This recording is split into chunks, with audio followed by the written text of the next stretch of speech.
One thing that I think we have to remember, though, is that it is but a few of us that are really driving this perception. The vast majority of Americans are apolitical, frankly. They don't care about politics day to day.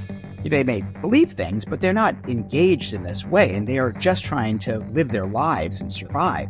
So then you have a small percentage of people on the right and the left who are extreme personalities and probably hold extreme beliefs, and maybe it's like 13% or whatever of the population who suck up all the oxygen. So the question is, well, A, are they going to get exhausted?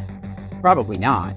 They are who they are for other reasons, as the rest of us who are more moderate in our, be it temperament or belief systems or whatever it is, as we get exhausted, I think the question is, well, what do we do? Do we just flop out because we're exhausted? That's what we've done now, is disappear from conversation and allow the crazy to dominate. Or do we start becoming more present in conversation and saying, shut up, you don't represent me? Or just by being present, which is what Chris Bale at Duke argues for through his work, since is don't let the moderate middle disappear. Let them be present so that it drowns out the crazy. Welcome to the next two intriguing episodes of the Dov Baron Show. We are about to unravel and explore the evolving fabric of American society with our special guest, filmmaker and journalist Rob Feld. As the 21st century approaches the end of its first quarter mark, our world seems dramatically transformed from the Bush versus Gore era, a time that may have unknowingly planted the seeds of today's perceived polarization. But the question on everyone's mind is this: is America truly on the brink of division so severe that it could be a civil war, or is it merely a narrative amplified by a media profit motive? In his latest documentary, which is a short film called Jesters and Fools, Rob Feld challenges this portrayal using a blend of comedy and social science to argue that our division is not as deep as it may seem. So come on in, join the community of deeply curious leaders by hitting that subscribe button right now. Or if you're listening through local radio stations streamed across America, because we do go out through there too, please go to dovbaron.com, subscribe directly, and you'll never miss another episode. The Dov Baron Show, it isn't just another podcast, it's your passport to journey into the minds of the world's most influential thinkers, from global leaders to groundbreaking scientists and visionary artists. For the next two episodes, we're going to turn the spotlight on Rob Feld, whose credits include films featured at Tribeca Film Festival. He also brings academic insights from his role at the New York University and contributions to major film publications. Jesters and Fools draws on the expertise from academics and Duke Professor Chris Bale, alongside of comedians like Colin Quinn, you may be familiar with him, Mo Amir, and many others, offering a fresh perspective on America's social fabric. These episodes are more than just a discussion about this polarization idea. These are a call for leadership transformation at all levels. We're asking the question, can we reshape the political landscape through art, through film, and through humor? Let's explore how we can unify together and how that actually may be still very much within our reach. So ladies and gentlemen, turn up the volume and help me to welcome producer, director, and film journalist Rob Feld. Thank you so much. Wow, what an intro. I love it. Good to have you here, mate. I'm really looking forward to this conversation. I loved Jesters. Oh, I'm so glad. And I asked the question at the beginning, which is, can art and film and humor change the way that we are as a society? And I would argue that it might be the only way we can change society, but we'll come back to that in a minute. But I always like to start with this, which is, you didn't pop out of the womb a fully fledged director, producer, filmmaker. What was the emotional source code? What's the context that you sort of marinated in your formative years that has led you on this journey? I'm a born and bred New York boy, and that's a unique, rarefied experience, unlike any other, especially the time that I think I grew up there in the 80s. It was a place of conflict, of ideas. It's 1,000 cities laid on top of each other, of course, but I think my city was this incredibly diverse kind of jungle. It was not safe, but it had the best of everything and the worst of everything. And I think that tension grew in me. And I think I had a robust intellectual and arts life. Theater was vibrant still at that time. I think less so now, but literature, there was museums, played sports, and you had everything. And just walking down the street was an education where you would see greatness and horrors. There was drama and pathos. I don't want to over dramatize it, but I mean, I think that's kind of life. But in New York at that time, certainly it was really concentrated in kind of every step. There's no question that made me who I am, and sort of theater and film, it was always around. In ninth grade, I saw The Graduate. It's such a damn cliche, but it's what happens to all of us. You see The Graduate, then you're done. You're cooked. There's nothing else to do with your life. Before, I had wanted to be a Supreme Court justice. Hold on a second. I just got to pause. Was that because of some sexual friendship with Mrs. Robertson? Nothing so interesting, no. It's simply that, I did theater in high school. I did photography. I wrote. So you see The Graduate, or whatever it hooks you, and you see, how all of these elements come together and you can communicate an idea so powerfully with humor or with artistry and emotion. And if it hits you like that, you're like, wow, I'd love to be able to communicate to others all this stuff seething in me. This is an amazing medium. And so that was it. After I gave up the Supreme Court justice dream and went to become Mike Nichols. If that's the choice between the two, it's rather dramatic. Okay. But it all had to do with ideas, right? I mean, to be a jurist, you are trying to suss out truth through something, and that is what art, I think, does. You're on a quest. You're trying to answer a question for yourself or play out a question for yourself. In that way, I think, similar. That was something you and I talked about last time we were speaking, is that this quest for truth. And it's interesting for me because the research is there. It's a very human thing, this quest for truth. And yet we're at this moment in time where truth is maybe even to the level of, not quite, but certainly close to the time pre the Enlightenment era, pre the Renaissance, where truth is really an opinion. As Kellyanne Conway said, there are many truths, and she wasn't speaking about philosophy. It was a manufactured truth. Do you feel like we're at that time, or do you still see that drive for wanting to know the answer of truth is still dominant? Look, I think two things can be true at the same time, but that doesn't mean that everything can be true at the same time. I understand that truth is complex, and I can even hold two true things in tension in my mind at the same time, and humans can do that. I think what we have done is flatten that. I imagine through media, because we live so much through media now, we need simple narratives. And, humans love simple narratives because life is really hard. Life is really complicated. And we're all just, at the end of the day, trying to live long enough to die, right? Just get there with some amount of dignity.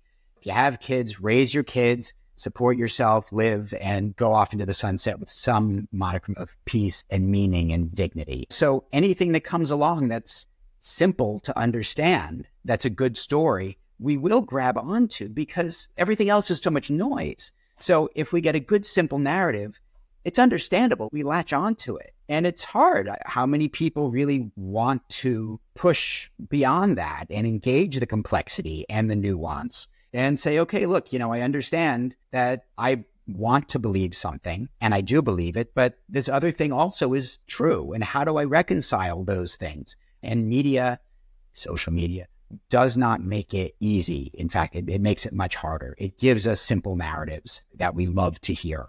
So it makes it much harder for us to embrace the complexity of a truth. I wrote a piece recently on LinkedIn about nuance and how we have lost nuance and that we, in many ways, have become intellectually and emotionally apathetic because of these simple narratives. That, yes, I think we do want a simple answer to everything. Everybody is like, well, I'm going to change it. When will I be there? Change is an evolution. It's a constant in whatever it is. But as you said, we're being fed these narratives. And you made this movie, Jesters and Fools, and you've used social psychology and you've used comedy. Talk to us about the framing of that for you, because I think that maybe the only way we can change the fabric of how we see things is through art and film, and particularly comedy. I've always said the three most dangerous groups in the world are women, because they whisper into the ears of their children or teens specifically, because they want to rebel against whatever they were given. And I see both of those as good. And the third group are the artists who will say the unsayable, but we may be in a world where that is being shut down. So I'm really interested because those to me are the three driving forces of change in the world, the real innovators of those three groups from my point of view. And so I'm really interested in how you chose this framework to point out this idea of polarization and how it may be wrong or incorrect. I don't know that comedy is being shut down, and I don't know that it can. What I think the greater danger is that we only hear what we want to hear. And so we only hear safe ideas. But the project began as art. I think it begins, and even comedy, with pain, right? Just feeling the pain here that this is not the country, the society that I grew up in that we have this perception that we are each other's enemy, we are afraid of each other, that anyone who disagrees with me is an existential threat. And I don't fundamentally believe that. I don't see that in the world. And most people don't. However, if you look through our media culture lens, that is absolutely what's being sold to us, and we come to believe it. It's very hard not to feel that. So looking around, even in New York City, which is largely a politically left city, was still a place where we could argue with each other. When I was a kid in high school, we'd sit by the lockers and we'd yell at each other, call each other's commies and fascists. Then we'd go get pizza and play handball, and then we're friends. That was great. And we tested ideas off of each other, and we were becoming who we were and developing ideas by pushing against each other. But that's just not what's happening now. And so in seeing and being exhausted, really, by feeling all of that around me, my wife and I would stay up at night. What the hell's going on? All I know how to do is tell a story. And so I started researching, well, what's the story I can tell? What's the visual story I can tell about this that would explore it and crack it open? And talking to different academics, I finally landed with Chris Bale at Duke University. He founded the Polarization Lab, and he's a computational social scientist. So he's rooted in classical social science, but it's data. It's deep data, and he would scrape social media feeds and try and determine what's actually happening. I optioned the rights to his book that he was putting out because whatever I do as a journalist or just as a person, I want to be rooted in truth, in data, in something that I can show and demonstrate. And I think we all deserve that, and that so much of that is missing in our journalism and frankly, even our documentary film. But that could be pretty wonky. Why make a film? Film relates in a certain way, and you want it to be emotional. You need it to have a narrative and a story. And so once I had Chris's book and the social science experiment that he ran that digs into this stuff and that we're going to recreate for the larger version of this film, I was like, okay, so who do I want to hear talk about this stuff that makes it relatable? And I have journalists and I have politicians and academics. I want Ricky Gervais, who understands absurdity, because that's what all of this is to me. It's absurd, this notion that we are this divided. So I set about finding comedians because they are the ones with credibility. I mean, they have their political beliefs, but they're heterodox. They don't have sacred cows. They will fire in every direction, and that gives them credibility. So I went and I basically set up shop at the Comedy Cellar in Greenwich Village. The owner, Noam Dworman, is a fantastic guy, and invited me. He's like, come sit and just be a fly, and eventually you'll kind of slowly get to know people. And so I did. I went full Jane Goodall, and I just kind of sat there and made no sudden movements and was kind of nursed a beer for weeks. And very slowly people would be like, the hell are you doing here? And someone offers you a banana eventually, and you start talking, and what are you doing? And started to rope in all of these great comedians to do interviews for this project, because when talking to them, I would say, look, this isn't the world that I see. This polarization, I think this is an illusion, and this is what the data shows. And they would say, you're right. I travel the country.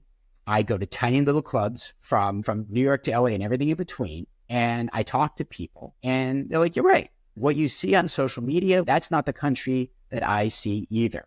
They had fantastic things to say, and they could draw out the irony, and they had the metaphors that were funny that would put this in context. You know, it's like this, and they're hysterical. So I got my first grant to start shooting. I shot the comedians who were in town on the days, it's like herding cats, who were in town on the days that I had shoot days, and took some extra footage and made this short film, Jesters and Fools. I got a fundraise for the bigger version of it, but this one has been successful. I think people have responded so well to it.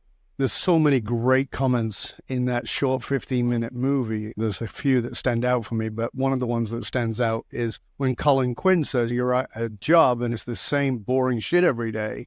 and then suddenly there's some drama on social media, of course you're pulled to that. That need for stimulus, that need for drama is very strong within us. The problem is, if we start mainlining that stuff at a neurochemical level, we've got some challenges. In your conversations, Bill Maher said he loves doing his gigs in the red states. He goes, they're great people. It's not about what you think it's about. And I think because of that, there's a voice out there. I know many Republicans who actually watch Bill Maher because he will criticize the left as well as the right, even though he's clearly on the left. So was there any of those stories, because obviously not everything ends up in a 15-minute video, was there anything that really sort of surprised you that you were like, wow, I had not expected that? I don't know about a surprise because I came into it with this feeling, but things that illustrated the point. Well, Muhammad Ammar in his stand-up talks a good deal about he's like, look, I'm Muslim. I grew up in Texas next to my friend, Redneck. I forget what his name calls him, Redneck Bob or something or other. And I disagree with him on this. He's into his guns, whatever, but I love him like a brother and his kids and whatever. And I traveled. He's like, from the time I was a teenager, I was touring and I would travel from clubs, whatever. He's like, I never had a problem. You just meet the world with a smile. This was after 9/11 where there was all this stuff. I never had a problem from people. Whatever you say about Texas, the most diverse state in the country, we all just misperceive each other because we're seeing each other through this media lens and these easy narratives. Because, look, it feels good to be righteous. So much of this plugs for me into the problem of meaning in modernity. I think that when you are casting about, what am I supposed to be doing? Why am I here? Righteousness feels like meaning. It's not, but it gives you that feeling. And so if you can be righteous about something, it gives you purpose and you get this feedback, positive feedback from people, or you just shut up everyone else who doesn't want to deal with that. I think that's where a lot of that comes in. We get that dopamine hit from our devices, from the media. Yeah, I feel that way too. Oh, I'm not alone. There you have a tribe, because tribalism plays into this. Yeah, exactly.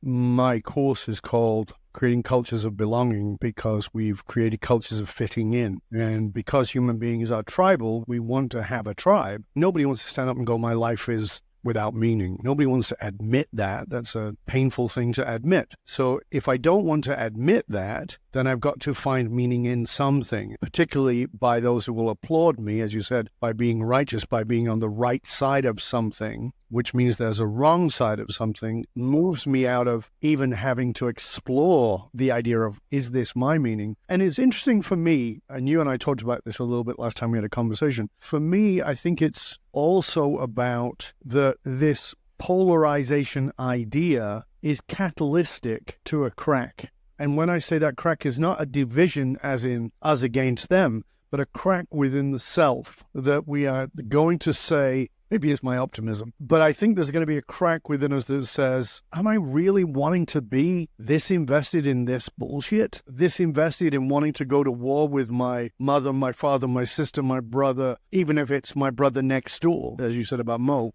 Or am I willing to answer those deeper questions? I'm sort of hesitant to say the word, but I feel like we're on the brink of a spiritual awakening that is facilitated by this, because I know, as you know, my background is in psychology. Human beings don't learn very much when things are good. We learn most when things are bad because we have to make a change. We resist change, but when we have to, we do change. And when we do change, we often change, usually dominantly for the better. Well, I hope you're right. At the moment, we're all exhausted by this. And so the hope was, and I think has been for a number of years, yeah, we'll just be so exhausted by this nonsense that we'll pull back. One thing that I think we have to remember, though, is that it is but a few of us that are really driving this perception. The vast majority of Americans are apolitical, frankly. They don't care about politics day to day. They may believe things, but they're not engaged in this way, and they are just trying to live their lives and survive.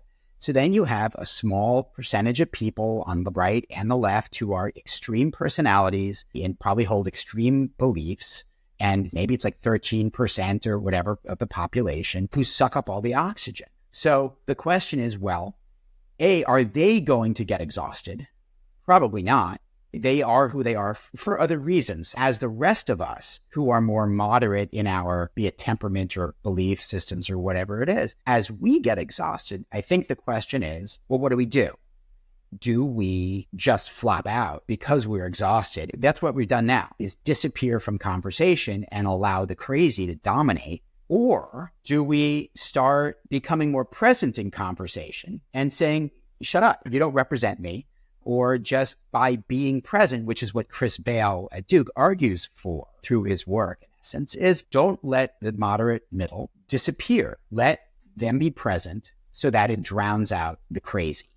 And that would have the same effect. Because right now, it's so much about our perceptions. We perceive our nation on the brink of civil war. We perceive ourselves at war with everybody, and we perceive that everybody hates us. No matter what I believe, I think half the country wants to kill me. And it's not true, but we are given that feeling. And so my great hope, and Chris Bale's hope, is that through this work and other projects, people start to be more present and not disappear from conversation. But not that we need another identity in this country, God knows, but the center needs an identity. You can put up a sign and say something crazy, and you'll get a group of people around you. How do you wrangle a heterodox, complex group of people who are just trying to live a life? There's no banner for them. You can't organize them. You can't form a nonprofit and get membership. That's the real challenge. And so back to your original point, I think it is through, I hope, art, culture, these sorts of communications that facilitate communication with each other, that people can start to recognize the truth of the matter and the situation. We're not as polarized as we think we are. They can have a presence. They should have a presence, because you're not going to do it through institutions. It's not the politicians, it's not universities, it's not whatever that are going to help us recognize each other. What art and what humor does is take a complicated idea, an ironic idea, an idea that exists in tension with itself, and lets it enter our minds in a non-threatening way. It might make us a little uncomfortable, maybe it should, but it doesn't attack us. And that's what a great joke does. It cracks open irony and helps us digest a complicated idea, and that it steep in there without being threatening. And that's what these terrific comedians do. The interesting thing about it is that, going back to what you were saying about 13%, is that if that is true, then 87% are not polarized. But the problem is the 13% have the megaphone. I'm trying to think of who it was who talked about during the Second World War, the good Germans. I've talked about this many times. And the good Germans became the bad Germans because they didn't speak up. And so it's returning that voice to the majority, who are also feeling battered on both sides, feeling a bit battered and like, oh, I just don't want to deal with it. And so we are in a politically polarized place, but not a populationally polarized place. I talked about at the beginning this narrative that is so profit-driven. Even if you look at it, now costs on average $3 billion to run for president. I remember when Barack Obama ran and it was $1 billion, and I remember thinking, that's insane. And now it's $3 billion? That has got to tell us there's a ton of jokes in there, some comedy gold in there alone. And so I want to really explore more in part 2 of the show about what you discovered about the comedy, because in the righteous bank, whether it's left righteous or right righteous, it's so serious. And this lack of ability to look at oneself and make fun of oneself. If you can't laugh at yourself, you really have a problem. And it's one of the things that I believe, it's one of the things I love about comedians, is they make us look at ourselves and make fun of ourselves, whoever they are. Whether it's Jerry Seinfeld in what bit you washed first in the shower, or whether it's something that's very politically hot potato stuff. They allow us to look at that. That's why I love this movie, and that's why I love what this project is about. So we're going to come back in part 2, talk more about that, Rob. Before we do that, I want to make sure that people know how to find out about Jesters and Fools, find out more about you and all your resources. Yeah, the film is available at JestersandFools.com. You can watch it there. There are many partner organizations that are also great resources if you're interested in the subject matter. The film itself is part of a heterodox academy created new student orientation experience that is on campuses now. But we can talk about that later, yeah. Oh, on campuses. Fabulous. We'll definitely talk about that later. So, for you, dear listener, we're going to be back in just one click for more of our delicious conversation with Rob Feld, producer and director of Jesters and Fools and a whole bunch of other movies, one of which is particularly interesting to me, What's in a Box. You never know. Quite literally a mystery box. We're going to be back in just one click. We'll see you then. So stay curious, my friends. Stay curious about how you might be able to laugh at the polarization we're being sold on a day-to-day basis.